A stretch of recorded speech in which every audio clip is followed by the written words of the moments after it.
Halo teman-teman, selamat sore. Pada kesempatan kali ini saya akan berbagi tentang parameter function di Python, teman-teman. Sebelumnya kita sudah belajar membuat function di Python. Nah, kali ini kita akan belajar bagaimana membuat parameternya, teman-teman. Oke, nah fungsi dari parameter itu sendiri adalah menampung argumen yang dikirim saat function itu dipanggil. Nah, kita punya satu function saat kita memanggil. Nah, nanti saat memanggil itu kita bisa kirim argumen, teman-teman. Nah, argumen itu nanti ditangkap oleh parameter function itu sendiri. Kita lihat contohnya nih. Def my function buka kurung nama tutup kurung. Nah, nama itu merupakan parameter, teman-teman. Nama yang ini merupakan parameter. Oke, parameter ini datangnya dari sini, teman-teman ya. Nah, ini nama ini nanti bisa kita panggil di dalam blok function kita itu sendiri. Oke, seperti ini, teman-teman. Saat memanggil my function ini, kita panggil seperti ini, kita parsing Rudy. Nah, oke, kita lanjut. Nah, function argumen kita bisa memanggil function itu dengan beberapa tipe argumen berikut, teman-teman. Ada required argument, keyword argument, default argument, variable argument. Nah, required argument ini merupakan argumen yang harus ada ketika kita memanggil function. Kalau nggak ada, nanti bisa error. Oke, keyword argument ini merupakan argumen yang kita kirim dengan nama parameter dari function itu sendiri, teman-teman. Nanti kita lihat ya. Default argument ini merupakan sebuah atau saat kita mengambil function, argumen itu bisa tidak kita panggil, parameter itu bisa kita tidak panggil karena di parameter itu sendiri ada defaultnya, begitu, teman-teman. Default nilainya ya, begitu ya. Variable length argumen ini merupakan argumen yang kita kirim saat memanggil function, tapi jumlah dari argumen itu boleh tidak sama dengan yang ada di parameter function itu sendiri. Nah, kita lihat langsung ke codingnya. Contohnya, ini saya hapus dulu.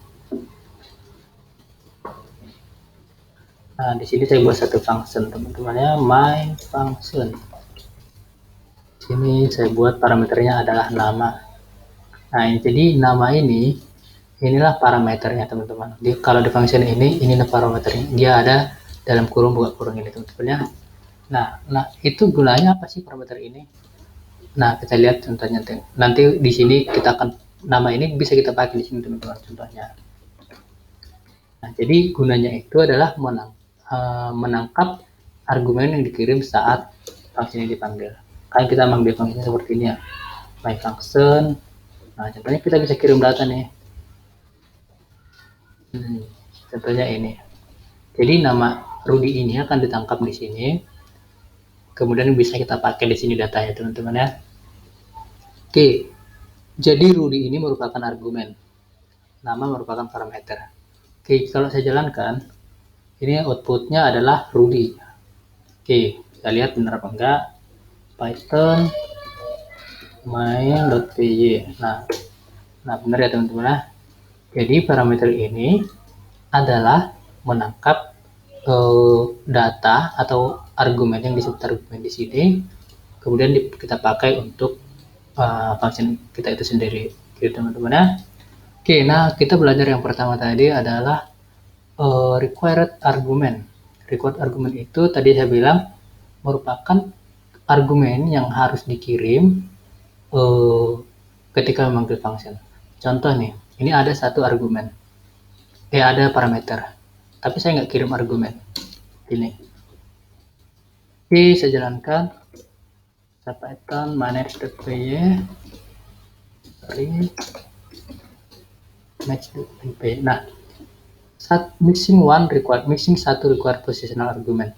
Nah, karena di sini ada satu parameter, tapi kita nggak panggil saat memanggil function itu, gitu. Nah, ini namanya, ini kita bisa sebut ini adalah required, gitu ya.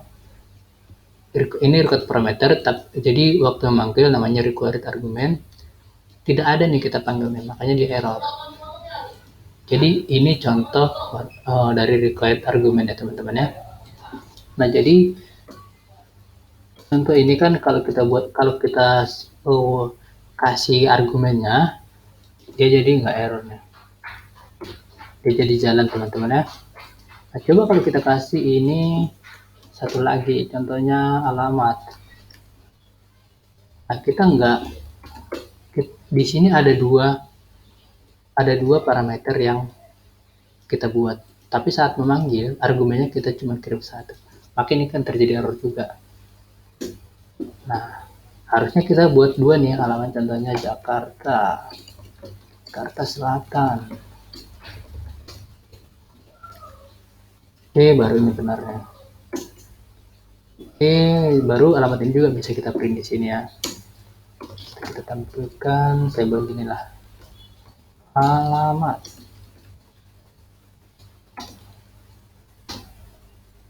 Nah, di sini kemudian saya buat ini, saya tambahin ya teman-teman ya. Nama. Oke, gitu teman-teman ya. Nah, kalau ada lagi di sini contohnya parameter lagi, contohnya umur. Kita harus tambahkan lagi di sini teman-teman untuk record argumennya. Umur gitu. Contohnya 70 gitu ya, 70 tahun. Oke.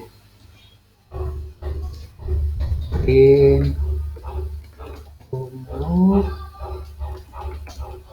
70 tahun. Sorry. Nah, gitu teman-teman. Jadi yang ini merupakan required parameter. Nah, di sini kita memanggilnya namanya required argument.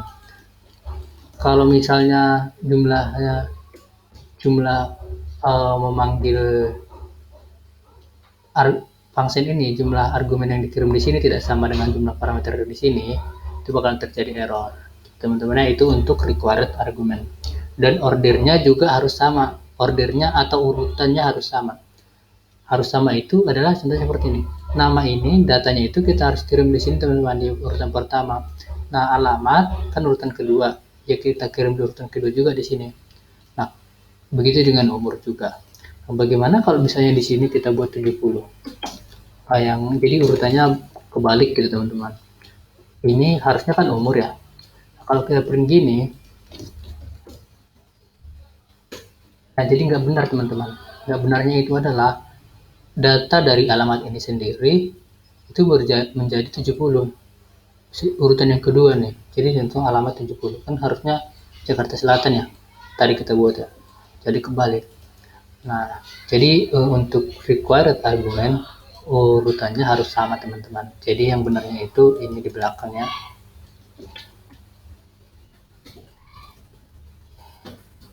Ini ya untuk required argument.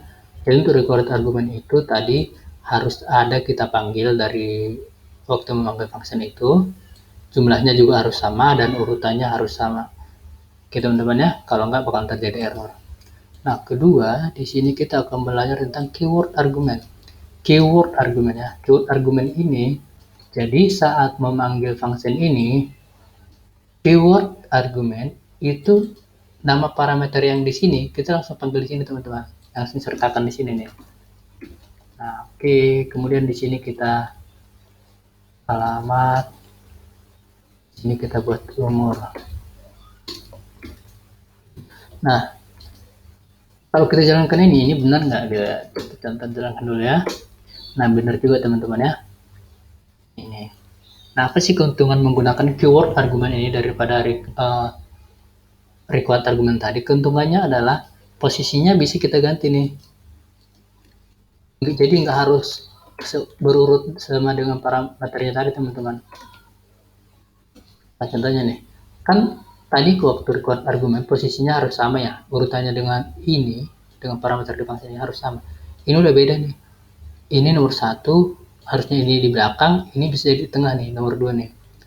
Nah, dengan begini, ketika kita menggunakan key parameter, ini datanya juga benar nih, contohnya. Saya bersihkan dulu, saya jalankan. Benar teman-teman ya. Harusnya kan ini tadi kalau waktu required argument urutannya ini harusnya di sini ya. Alamat jadi 70. Nah, dengan begini, dengan keyword argument, dia datanya tetap benar teman-teman. Jadi ini nangkapnya nanti berdasarkan yang ada di sini. Maksudnya berdasarkan nama ini, key-nya yang ada di sini nih, nama, umur, gitu. Kalau saya kasih ini ke belakang juga, tetap aja benar teman-teman ya. Jalankan lagi. Nah, benar juga ya. Oke, itu untuk keyword argumen. Jadi keyword argumen ini adalah nama parameternya harus nama parameter, nama key-nya ini diambil dari parameter yang ada di sini, gitu ya. Jadi urutannya boleh tidak sama dengan yang di sini. Oke, kita lanjut ke nomor 3. Default argument. Default argument itu adalah jadi di fungsinya itu sendiri, teman-teman. Dari fungsinya ini sendiri, kita bisa kasih default value. Parameternya itu kita kasih value, contohnya 70 nih. 70 kita kasih. Nah, di sini nama contohnya Rudy. Alamat itu Jakarta Selatan. Nah, ini kan ada 3 nih parameter di fungsinya. Nah, di waktu memanggil kita cuma buat 2, ini juga bisa teman-teman. Ini nggak bakalan error. Kita jalankan, kita buktikan dulu. Nah, tidak error ya. Jadi itu dikarenakan di sini dia udah ada value-nya nih, default value. Oke, nah kita bisa juga buat di sini, kita juga bisa parsing. Contohnya default value jadi 77 nih, umurnya 77. Maka ini 70 ini akan di replace dengan ini. Kita coba jalankan. Nah, umur 77. Nah, jadi kalau nggak dipanggil dari sini, dia ambil yang ini. Begitu juga dengan ini teman-teman, alamat contohnya Medan, gitu ya, Medan. Nah, ketika kita panggil gini, dia yang diambil tetap ini teman-teman. Oke, kita coba lihat ya, tetap Jakarta Selatan ya. Jadi ini sebagai default value kalau ini nggak ada, gitu ya. Nah, bagaimana jika ini kita mau lihat contoh urutannya teman-teman ya. Kita berikan dulu. Alamat 77 ini 70. Nah, urutannya ini juga harus sama teman-teman. Jadi kalau default ini jadi seperti required dengan default argumennya. Nah, ini urutannya harus sama. Jadi kita buat seperti inilah. Tidak boleh seperti itu. Ya tetap harus ini ya. Kita bisa panggil cuma satu parameter gini ya. Jadi dia nggak error gitu. Oke, itu untuk default value teman-teman. Nah, satu lagi di default value itu sendiri, kalau kita udah define di sini, contoh nih, ini saya 70 ini saya hilangkan, jadi nggak default kita buat. Nah, itu bakal error teman-teman. Di Python itu sendiri dia kalau ada di sini default, di belakangnya parameter ke belakang semua harus default gitu. Jadi kita harus tetap kasih default, contohnya 70 lah. Gitu teman-teman. Nah, jadi kalau kita buat di sini contoh satu lagi nggak default, pendidikan gitu, bakal error karena di depannya ada default gitu. Kecuali kalau ini kita buat di depan nih. Angkanya 70 integer itu harusnya. Kalau ini kita mau nggak kasih default, ya kita buat di depan aja gitu ya. Oke, terakhir itu adalah variabel yang argumen. Ini tadi yang saya bilang adalah jumlah parameter atau jumlah argumen yang dipanggil dengan jumlah parameter boleh tidak sama gitu ya. Ini di sini kita lihat ya teman-teman. Nah, jadi ini saya hapus dulu ininya. Ini saya hapus.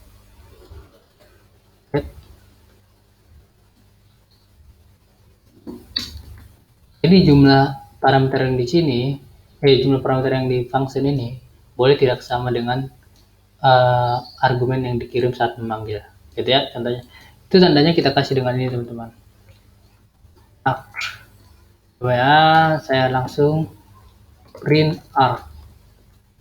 Nah, gini ya. Saya contohnya kasih di sini langsung nama ya, Rudi, Jakarta Selatan,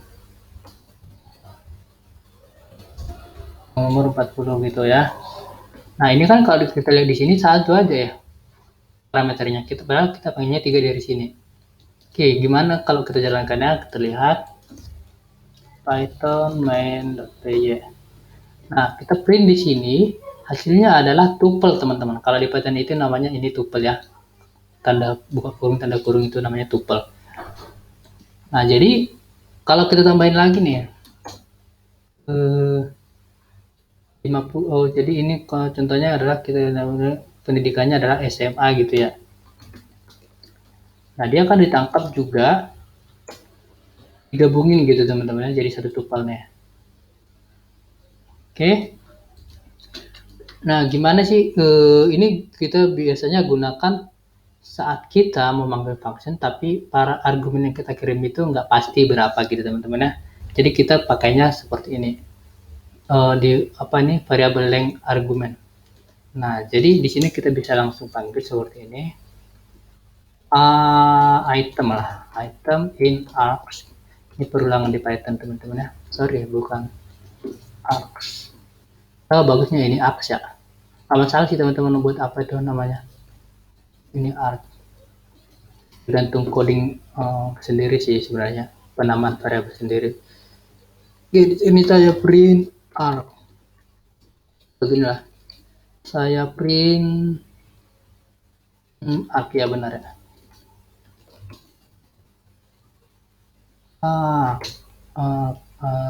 Oke, gini ya. Sedangkan lagi.